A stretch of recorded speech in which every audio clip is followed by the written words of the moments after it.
Hello guys, मैं शार्दुल वाजपेयी यति learning point की इस पॉलिटी की क्लास में आपका स्वागत करता हूं। आज का जो टॉपिक है हमारा मौलिक कर्तव्य, फंडामेंटल ड्यूटीज़, उसको हम लोग समझने का प्रयास करते हैं। और आप लोगों से एक रिक्वेस्ट है कि यदि वीडियो आपको अच्छा लगे तो उसको लाइक करें, शेयर करें, सब्सक्राइब, कमेंट्स करें तथा चैनल को सब्सक्राइब करें। तो हम लोग शुरू करते हैं मौलिक कर्तव्य। तो सबसे पहली चीज़ है कि मौलिक कर्तव्य हैं क्या। तो मौलिक कर्तव्य को आप इस तरह समझ सकते हैं कि क्या है, ये राज्य की क्या है, राज्य की क्या है, अपेक्षाएं हैं। किससे? नागरिकों से। नागरिकों से यानी कि राज्य की कुछ अपेक्षाएं। अभी तक आपने मौलिक अधिकार पढ़ा जिसमें नागरिकों के दावे थे, किसके विरुद्ध? राज्य के विरुद्ध। फिर आपने मौलिक नीति निर्देशक तत्व पढ़े, वो क्या थे? राज्य के कर्तव्य थे। बाद में फिर पढ़ते हैं हम मौलिक कर्तव्य। तो मौलिक कर्तव्य क्या है? यह राज्य की अपेक्षाएं हैं। किससे? नागरिकों से, कि नागरिक इस तरह का व्यवहार करेंगे। हालांकि जब मूल संविधान लागू हुआ था, तब मौलिक कर्तव्य हमारे संविधान का हिस्सा नहीं थे, परंतु बाद में महसूस किया गया कि मौलिक अधिकार हैं, नीति निर्देशक तत्व हैं, तो नागरिकों के भी कुछ कर्तव्य होने चाहिए। इसको जोड़ने के लिए 42वें कॉन्स्टिट्यूशन अमेंडमेंट 1976 के द्वारा 10 मौलिक कर्तव्यों को जोड़ा गया था। 10 मौलिक कर्तव्यों को जोड़ा गया था। और इस जोड़ने में जिस समिति की सिफारिश पर जोड़ा गया था, वो समिति सरदार स्वर्ण सिंह समिति, सरदार स्वर्ण सिंह समिति की सिफारिश पर सरदार स्वर्ण सिंह समिति की सिफारिश पर 10 मौलिक कर्तव्यों को जोड़ा गया था। और सरदार स्वर्ण सिंह समिति ने इसको भूतपूर्व यूएसएसआर, सोवियत संघ यूएसएसआर से इनको लिया था। ठीक है, जो वर्तमान रूस बन चुका है। ठीक है। और एक बात और यहाँ पर समझे हम कि जो जैसे मौलिक अधिकार हैं, तो कुछ मौलिक अधिकार नागरिकों को प्राप्त हैं और कुछ सभी को प्राप्त हैं। उसी तरह नीति निर्देशक तत्व राज्य के लिए कर्तव्य थे। मौलिक कर्तव्य क्या है? सिर्फ नागरिकों के लिए है, सिर्फ नागरिकों के लिए है, नागरिकों के लिए है। विदेशियों के लिए नहीं है। ठीक है, ये सिर्फ नागरिकों के लिए है, यानी भारत देश का जो नागरिक होगा उसके लिए मौलिक कर्तव्य हैं। अन्य देश के नागरिक को मौलिक कर्तव्य उसके लिए नहीं है। ठीक है, जब ये लागू किए गए 1976 में 42वें कॉन्स्टिट्यूशन अमेंडमेंट, संविधान संशोधन के द्वारा, तो केवल 10 मौलिक कर्तव्य थे, परंतु इनको बाद में एक 86वां कॉन्स्टिट्यूशन अमेंडमेंट हुआ 2002 में। इसको इंदिरा गांधी सरकार ने जोड़ा था 42वें कॉन्स्टिट्यूशन अमेंडमेंट में। किसने? इंदिरा गांधी सरकार ने। किसकी सिफारिश पर? सरदार स्वर्ण सिंह समिति की सिफारिश पर। बाद में 86वें कॉन्स्टिट्यूशन अमेंडमेंट 2002 में 6 वर्ष लेकर 14 वर्ष तक की आयु के अपने बच्चों को निःशुल्क शिक्षा के अवसर उपलब्ध कराए जाएं। ये किससे है? ये नागरिकों से कर्तव्य किया गया कि वो अपने बच्चों को, नागरिकों को ये उसका कर्तव्य होगा कि वो अपने बच्चे को, जो उसका 6 से 14 वर्ष का बालक है, 6 से 14 वर्ष का बालक है या बालिका है, उसे शिक्षा के अवसर उपलब्ध कराए। ये उसका क्या है? मौलिक कर्तव्य है, इसको करना चाहिए उसे। ठीक है, अब हम मौलिक कर्तव्यों की कुछ की पॉइंट समझ लेते हैं, चूँकि एग्ज़ाम में बहुत पूछा नहीं जाता। जितना एग्ज़ाम में आपसे पूछा जाएगा वो इतना पोर्शन आपको मैंने बता दिया। क्या? कि कब जोड़े गए थे 42वें कॉन्स्टिट्यूशन अमेंडमेंट 1976 में? कितने जोड़े गए थे? 10 मौलिक कर्तव्य जोड़े गए थे। किस पार्टी की सरकार थी? कांग्रेस की सरकार थी। किसकी थी? कांग्रेस की सरकार थी।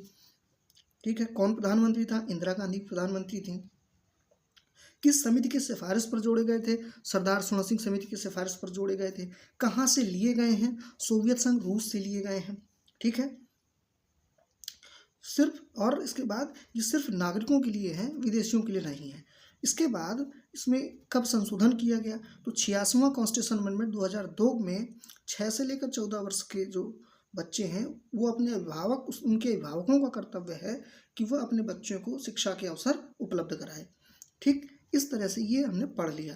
अब हम मौलिक कर्तव्यों को कुछ की पॉइंट्स में जो दिए गए हैं गैर मौलिक कर्तव्य, उनको समझने का प्रयास करते हैं। तो इस तरह से हम बनाते हैं मौलिक कर्तव्य।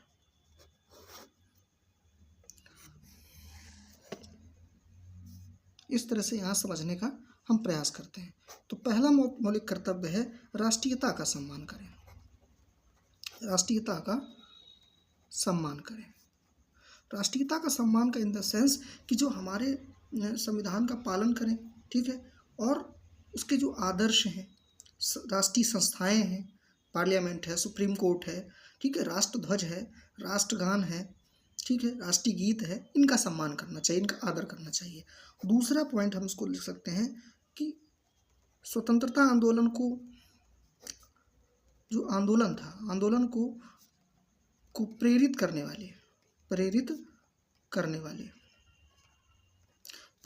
वाले जो आदर्श हैं, ठीक है, आदर्शों को क्या करें? उनका सम्मान करें। ठीक है, आदर्श हैं उनको हृदय में संजोएं, उनका पालन करें। ठीक, आदर्शों का पालन करें। ये की पॉइंट्स हैं, एग्जैक्ट वर्डिंग नहीं है इसकी, ये सिर्फ की पॉइंट्स हैं। तो की पॉइंट्स के रूप में हम समझ लेते हैं इसको। अगला जैसे इसमें एक और है कि देश की रक्षा करें, यानी देश की रक्षा कब करें? जब आह्वान किया जाए, यानी हमारे देश में किसी अन्य देश का आक्रमण हो, कोई आपात स्थिति हो, तो जब यदि राज्य कह रहा है कि हमें मदद की आवश्यकता है, तो हर नागरिक का कर्तव्य बन जाता है कि वो अपने देश की रक्षा करे। तो देश की रक्षा करें। अगला की पॉइंट है कि सामाजिक समरसता का विकास करें, यानी सामाजिक समरसता का विकास करें। सामाजिक समरसता का इन द सेंस कि जाति, धर्म, मजहब, इन सब के परे होकर, भाषा के विवादों से परे होकर भ्रातृत्व की भावना का विकास करें। ठीक है, प्रेम की भावना का विकास करें। ठीक है, और ऐसी परंपराओं या प्रथाओं का परित्याग करें जो स्त्रियों के सम्मान के विरुद्ध हो।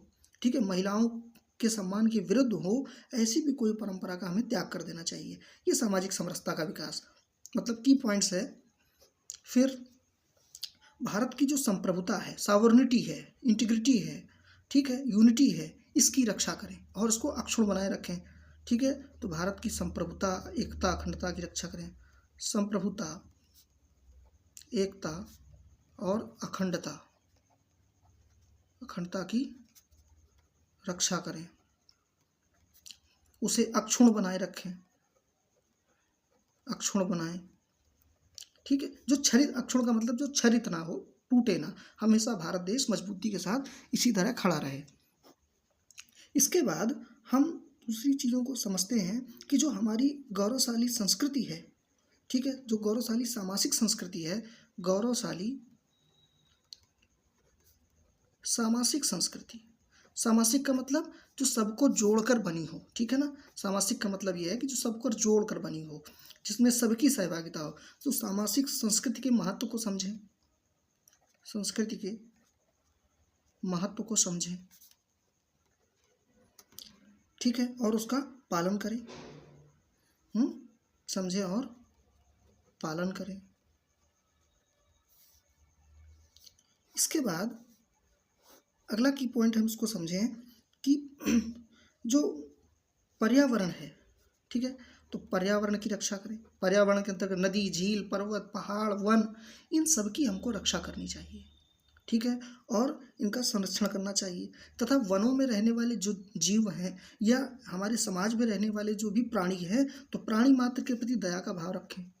प्राणी मात्र के प्रति दया का भाव रखें, दया का भाव रखें। ठीक है, वैज्ञानिक दृष्टिकोण का विकास करें।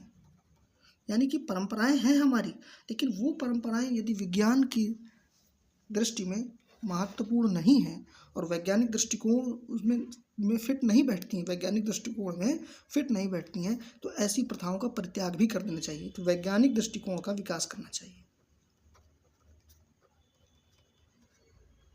विकास करना चाहिए।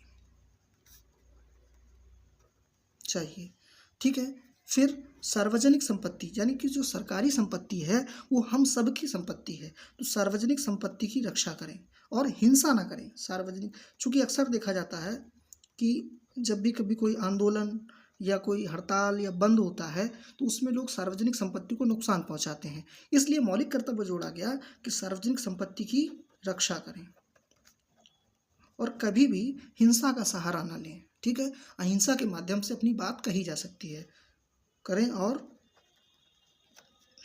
हिंसा से बचें, हिंसा से बचें। ठीक है। दूसरी चीज़ है कि व्यक्ति को जो भी, चाहे व्यक्तिगत गतिविधि हो या सामाजिक गतिविधि हो, सामूहिक गतिविधि हो, उसमें व्यक्ति को क्या उत्कर्ष प्राप्त करना चाहिए, ऊंचाइयों तक जाने का प्रयास करना चाहिए। तो व्यक्तिगत और सामाजिक गतिविधियों में उत्कर्ष को प्राप्त करें। एक की पॉइंट है, एग्जैक्ट वर्डिंग नहीं है इसकी। व्यक्तिगत और सामूहिक गतिविधियों से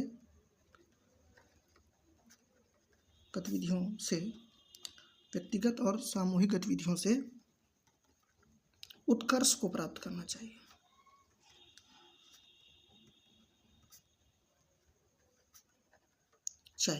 ठीक है। उत्कर्ष को प्राप्त करना चाहिए। इसके बाद एक पॉइंट और है जो महत्वपूर्ण है, इसको भी हम यही समझ लेते हैं। जो अभी हमने बताया कि प्रत्येक नागरिक का कर्तव्य है कि अपने वो 6 से लेकर 14 वर्ष के बच्चे जो हैं, बच्चों को, इसके अपने बच्चों, दूसरे बच्चों को नहीं, अपने बच्चों को क्या करें, शिक्षा के अवसर उपलब्ध कराए, शिक्षा के अवसर उपलब्ध कराए। ठीक है। ये आपने इस तरह से, ये हमारे 11 मौलिक कर्तव्य हो गए। और जो ये 11वां मौलिक कर्तव्य है, ये 86वें संविधान संशोधन, ठीक है, इसको कह सकते हैं कॉन्स्टिट्यूशन अमेंडमेंट एक्ट, संविधान संशोधन अधिनियम 2002 के द्वारा जोड़ा गया था। किसकी सरकार थी? भारतीय जनता पार्टी या एनडीए की सरकार थी, अटल बिहारी वाजपेयी के द्वारा, अटल बिहारी वाजपेयी सरकार के द्वारा। ठीक है। इस तरह से दोस्तों हमने मौलिक अधिकार, मौलिक कर्तव्य, निर्दिष्ट तत्वों को समझ लिया है। आज की इस क्लास में हमने मौलिक कर्तव्यों को समझा है। ठीक है। मौलिक कर्तव्य पहले हमारे संविधान में नहीं थे, बाद में इनको जोड़ा गया। ठीक है। मौलिक कर्तव्य होते क्या हैं? ये राज्य की अपेक्षाएं हैं, किससे? नागरिकों से, कि नागरिक इनका पालन करेंगे। ठीक है। इनको कब जोड़ा गया था? तो 42वें कॉन्स्टिट्यूशन अमेंडमेंट 1976 के द्वारा 10 मौलिक कर्तव्यों को जोड़ा गया था, इंदिरा गांधी सरकार के द्वारा, उस समय कांग्रेस की सरकार थी। किस समिति की सिफारिश पर? सरदार स्वर्ण सिंह समिति की सिफारिश पर जोड़ा गया था। इनको कहाँ से लिया गया है? सोवियत संघ, रूस, यूएसएसआर से लिया गया है। ठीक है। और ये सिर्फ और सिर्फ नागरिकों के लिए प्राप्त है, विदेशियों के लिए नहीं है। ठीक। और इसमें एक संशोधन, जो 11वां मौलिक कर्तव्य है, वो 86वें कॉन्स्टिट्यूशन अमेंडमेंट 2002 के द्वारा अटल बिहारी वाजपेयी सरकार के द्वारा जोड़ा गया था, जो कि 6 से लेकर 14 वर्ष तक की आयु के जो अपने बच्चे हैं उनको शिक्षा के अवसर उपलब्ध कराने का कार्य प्रत्येक नागरिक का कर्तव्य होगा। ठीक है। इस तरह से हमने मौलिक कर्तव्यों को समझ लिया। यदि आपको वीडियो पसंद आया है तो लाइक करें, शेयर करें और कमेंट्स ज़रूर करें। यदि कोई चीज़ इसमें सुधार की आवश्यकता है तो आप कमेंट्स, आपके आमंत्रित हैं सुझाव, वो स्वागत है उनका। थैंक यू सो मच आज की क्लास के लिए। मौलिक कर्तव्यों को संविधान के अनुच्छेद 51 का में रखा गया है। ठीक है। 51A भी बोल सकते हैं इसको। और भाग कौन सा है? तो भाग है 4 का या 4A, इनमें इसको रखा गया है। ठीक है।